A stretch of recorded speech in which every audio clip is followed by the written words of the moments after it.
Team Parker Schnabel watches and waits as the beast Lucifer awakes from its frigid slumber on exclusive preview for Gold Rush Season 12.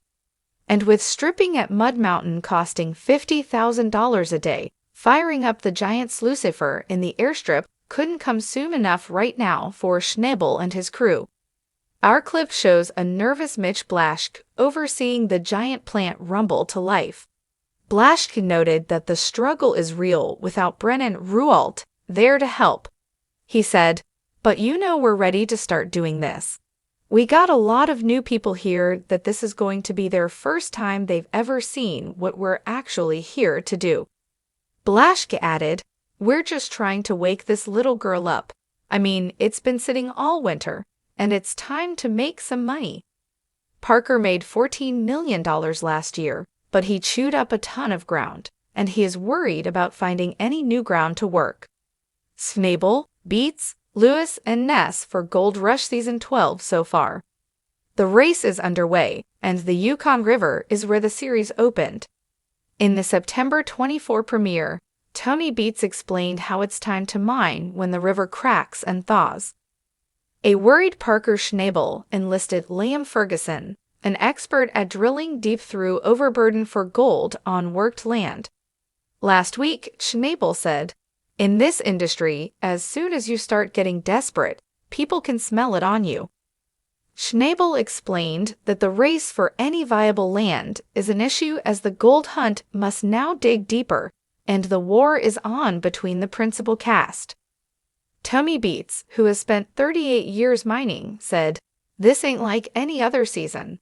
His daughter Monica Beets is pregnant, and he and his wife Minnie are thrilled.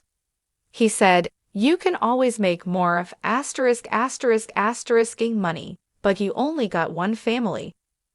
Getting a jump on the season out at Duncan Creek, and a 900 horsepower Komatsu dozer, and a $1 million excavator, Rick Ness took a different approach 100 miles east of the Indian River. Last week, he said, "Out on the Indian River, Parker and Tony are battling for the last bit of good ground. I've got no crew, but I am coming out fighting." Ness is angling for at least 2,000 ounces. His buddy Chris Cruz, newly married, is by his side. Carla Ann and Carl Rosk are not part of the crew this season.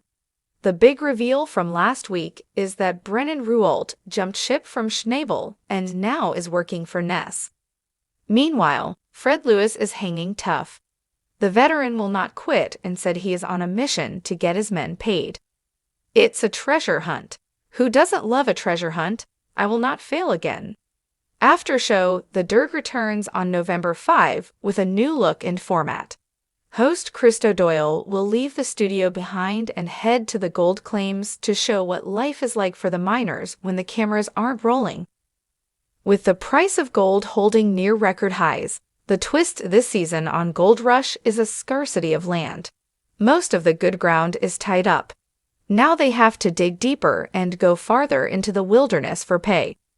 Schnabel is betting on a narrow pay streak that must be mined 50 feet below the surface, and it's costly. Beets' goal of mining 9,000 ounces at Paradise Hill also hinges on the elusive water license on the Indian River. Meanwhile, returning miner Rick Ness is -2 crew regulars and adds Rualt, and the new expensive dozer and excavator has him geeked up for a successful season. And Fred Lewis struck out in Oregon last season and now is in the Yukon and asks Parker Schnabel for his advice to make it this time out.